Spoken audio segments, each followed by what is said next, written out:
सिद्धेभ्यः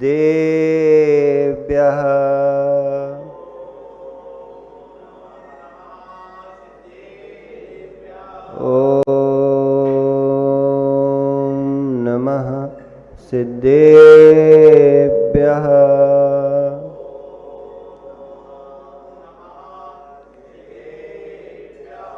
ॐ नमः सिद्धेभ्यः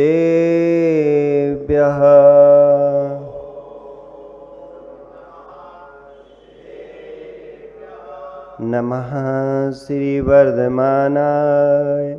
निर्धूतकलिलात्मने सालोकानां त्रिलोकानां यद्विद्यादर्पणाय ते नमो अरिहन्ताळं नमो सिद्धाळं नमो ऐरियाळं नमो अजायाळं नमो लोये सबसाऊळं। अनंतानंद सिद्ध परमेष्ठी भगवान की 1008 श्री आदिनाथ भगवान की 1008 श्री पार्श्वनाथ भगवान की 1008 श्री वर्तमान शासनायक महावीर स्वामी की परम पूज्य आचार्य भगवान विशुद्ध सागर महामुनिराज की 2.5 दीप में विराजमान 3 कम 9 कोटि मुनिराजों की द्वादशांग जनवाणी माता की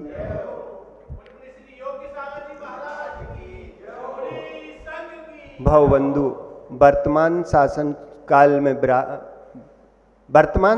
काल के में महावीर स्वामी के काल में विराजे आचार्य भगवान विशुद्ध सागर मुनि महाराज के रत्नात्रय की छांव में बैठकर हम सभी माँ जिनवाणी का रसपान कर रहे हैं। यही रसपान हमें मोक्ष का सोपान दिलाएगा। भवबंधुओं, आचार्य भगवान कुलभद्र स्वामी सार समुच्चय ग्रंथ में बता रहे हैं कि परिणवित जैन दब्बम तत्कालम तम यति पर्णतम तम्मा तम परिणदो आदा धमो मुनि अब्बो। जैसा दर्पण होगा, जैसा वही दर्पण, वही फ्रेम, वही कांच, लेकिन जैसा व्यक्ति जाएगा, काला जाएगा तो काला प्रतिबिंब दिखाई देगा और गोरा जाएगा तो गोरा प्रतिबिंब दिखेगा। जैसा होगा वैसा दिखेगा, जैसा बिंब होगा वैसा प्रतिबिंब होगा। जैसी परिणति है जीव के व्यवहार की गति वैसी होती है। किसी से पूछने की जरूरत नहीं है कि हमारी, किसी को हाथ दिखाने की जरूरत नहीं है कि हमारा भविष्य क्या है। आचार्य श्री हमेशा कहते हैं अपना किसी को हाथ मत दिखाना, अपना भविष्य नहीं जानना। अभी तो तुम ही को पता नहीं है तुम्हारे बारे में वो क्या क्या बता देगा, उसके तुम विश्वास कर लोगे, तुम्हारा जीवन बेकार हो जाएगा। इसलिए जैसी जिसकी गति हो गई वैसी उसकी गति हो गई, व्यवहार की गति। आप भाई, जीव के व्यवहार की गति वैसी होती है। जब प्रेम होता है तो भाई भाई को कैसी मधुर भाषा में बुलाता है जब प्रेम होता है, और जब द्वेष हो जाता है तो वही भाई कैसे बुलाता है। ये गति परिणति है जीव की। वैसी भविष्य की तेरी जीवन की गति होगी। लेखक असंख्यात गुण श्रेणी कर्म निर्जा करता है और वही लेखक तीव्र कर्म का बंद कर लेता है। जैसे उसके भाव होंगे वैसी उसकी लेखनी चलेगी। यदि सही भाव होंगे तो अच्छी लेखनी चलेगी। वही कह रहे हैं आचार्य कुंद कुंद की वाणी इतनी मधुर क्यों है, कुंद कुंद की वाणी इतनी मधुर क्यों है। इस जीव ने पूर्व में लखा है, पहले लखा है, वैसा लखा है, लखने के बाद लिखा है। कितना गहरा लिखा होगा, जितना गहरा लखा है उतना गहरा लिखा है। जिसने जितना गहरा लिखा है वह गहरा लिख सकता है, गहरा कह सकता है, गहरा कह नहीं सकता। जिसने प्रसूति की वो माँ उसका क्या वर्णन कर पाएगी, व्याख्यान कर पाएगी, जिसने प्रसूति की वेदना को सहा ही नहीं। यदि प्रसूति की वेदना को नहीं सहा, पीड़ा को, उस पीड़ा को कैसे व्याख्यान कर पाएगी? उसके चेहरे पर व्याख्यान नहीं आ पाए। जिसने सहा है पीड़ा को, प्रसूति की पीड़ा को, वह माँ ऐसे व्याख्यान करेगी, उसके भावों पे वो चेहरा, हाव भाव स्पष्ट दिखाई देंगे। वो जब वर्णन करेगी तुम सिसकियां भर भर के रो दोगे। और जिसने पीड़ा को सहन नहीं किया, उसके चेहरे पे भाव अलग दिखेंगे कि ये तो बनावटी बता रही है। वो नर्स क्या जाने, वो दाई क्या जाने, जो प्रसूति की पीड़ा महिला को होती है, वो नहीं जान पाएगी। तो उसके शरीर के हाव भाव सिसकियां भर देंगे। और मुख का बेटा और पेट का बेटा में महान अंतर होता है। ये बात वे बता रहे हैं आचार्य श्री कि मुख के बेटे और पेट के बेटे में महान अंतर होता है। मुख के बेटे अनेक हो सकते हैं, पर पेट के बेटे कुछ ही हो सकते। पेट के बेटे कुछ ही हो सकते हैं। स्वार्थ के बस होते तुम किसी को भी बेटा बोल सकते हो। जिससे कोई स्वार्थ निकालना हो, बेटा पुचकार के भैया वो काम कर देना, लेकिन उसको अपनी जायदाद का हिस्सा नहीं दोगे। स्वार्थ के बेटे प्रेम से उस बेटे को हिस्सा नहीं दोगे। भैया, भावों की परीक्षा तब होती है जब कोई पिता अपने भतीजे के साथ अपने बेटे को लड्डू खिलाए। तो सारवाई तब पता चलता है कि इनके भावों की परिणति कैसी है।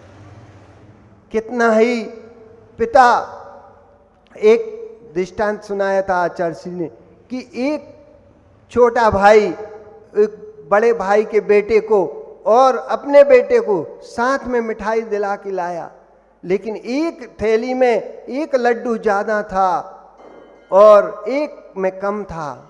जब देने लगा तो उसके भाव यूं हो गए। छोटा भाई समझ गया कि अब व्यवहार में कैंची बन गई है, अब एक साथ रह नहीं पाएंगे। तभी से उसने कहा, बड़े भाई आप अलग और हम अलग। ये पुरानी व्यवस्था है कि यदि भावों में विभाव आ जाए, कुभाव आ जाए, भेद आ जाए अपने तेरे का, तो उसमें फिर आदमी रह नहीं सकता। भावी जीव होगा, भीतर का मन कहेगा अंतर है। व्यवहार दृष्टि से व्याख्यान करूं तो यूं कहना कि आज के युवा मुनि बन सकें चाहे ना बन सकें, उन्हें इनसे इतना सीख लेना चाहिए कि बेटा, धर्म का, वंश का, जाति का राग होता है, वहीं कभी ना कहीं टकराता है। वंश का, जाति का जहां राग होता, कहीं ना कहीं वो टकराता जरूर है। आप बूढ़े भी हो जाएंगे तो पति पत्नी झगड़ा नहीं करोगे। आप बूढ़े भी हो जाओगे तो पति पत्नी एक साथ रह सकोगे, क्योंकि तुम्हारी जाति एक है, वंश एक है, धर्म एक है। और कोई विजाति आ जाएगी, विजाति विवाह करके आओगे तो उसके मात्र वासना का संबंध होगा, धर्म का संबंध नहीं होगा, जाति का संबंध नहीं था। वासना की उम्र होती है। जब उसकी वासना नष्ट हो जाएगी तो वह तुझे छोड़कर भाग जाएगी। ये क्या होता है आजकल कि शरीर देखते हैं और सिर्फ वासना देखते हैं, प्रेम विवाह करके आ जाते हैं, ना जाति देखते, ना कुल देखने, ना वंश देखते, ना धर्म देखते। यही तो विडंबना है आजकल की। चेहरा देखा, शादी करके आए, उनकी तो वासना से संबंध था। जैसे उनकी वासना का एक समय होता है, वो वासना समाप्त हुई, उनने पोटली बांधी और जाओ अपने घर चली जाती। वो तो कितने घर बसा के आई थी, तुम्हें तो पता ही नहीं था, ना उनकी जात का पता, ना कुल का पता, तुमने तो चेहरा देखा और संबंध तय कर लिया। ये बहुत बड़ी विडंबना है। जिसका वासना से संबंध होता है वो समाप्त हो जाता है। तब संबंध होगा तो हम दोनों धर्मात्मा हैं, और धर्म को कैसे छोड़ सकते हैं? मुख का बेटा और पेट का बेटा, ये अंतर होता है। राजा शरण्यक के सामने एक बहुत बड़ा प्रकरण आया।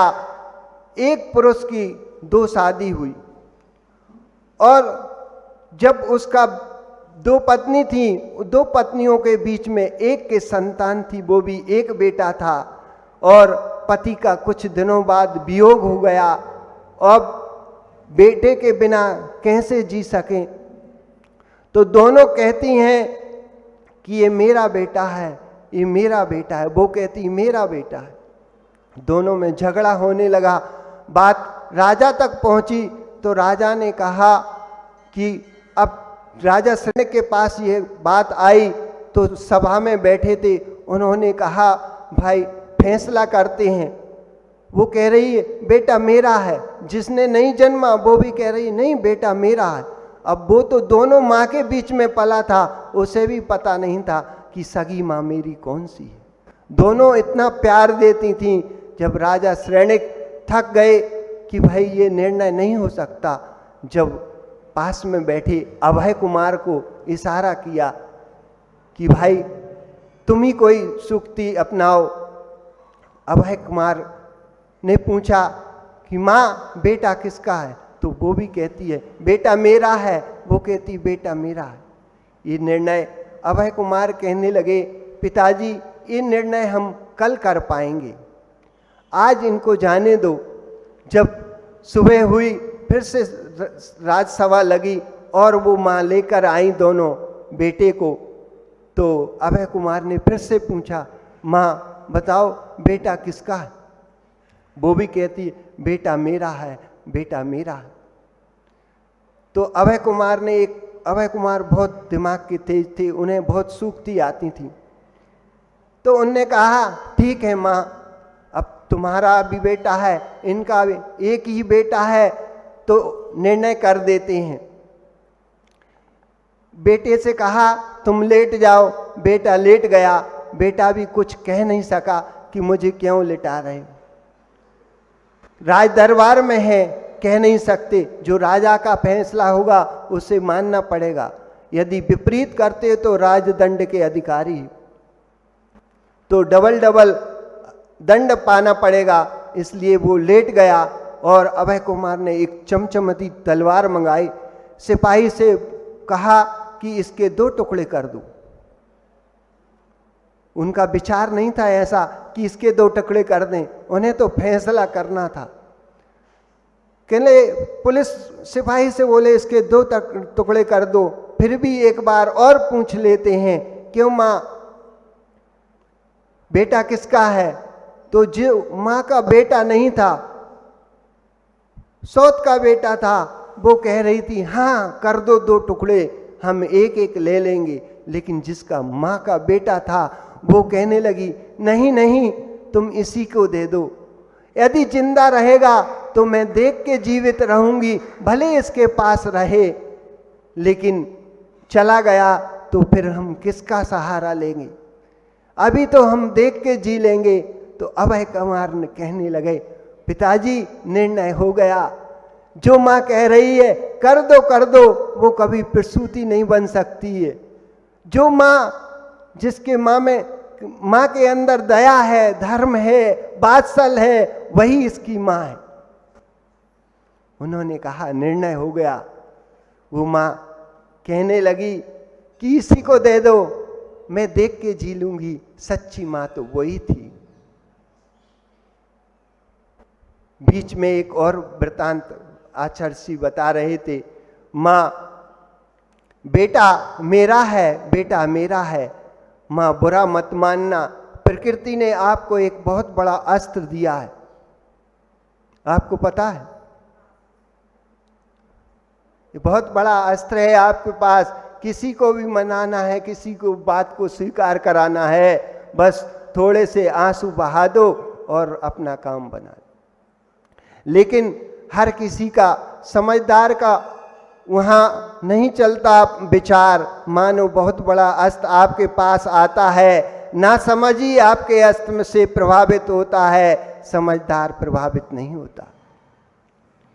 क्योंकि जब साक्ष सागर जी घर में से निकले थे तो उनकी माँ ने भी बहुत आंसू बहाए थे, और निर्वित सागर भी निकले थे तब भी वही माँ आंसू बहा रही थी।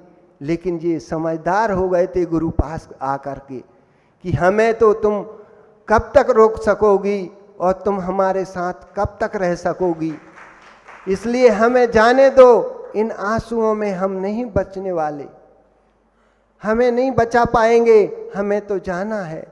तो समझदार के लिए आंसू नहीं रोक पाएंगे। जितनी जल्दी आदमी रोता है, एक और वचन, इनसे बच के रहना। आपके अस्त प्रभावित होते हैं, कुछ पुरुष ही उन ऐसे होते हैं जो शीघ्र रोते हैं।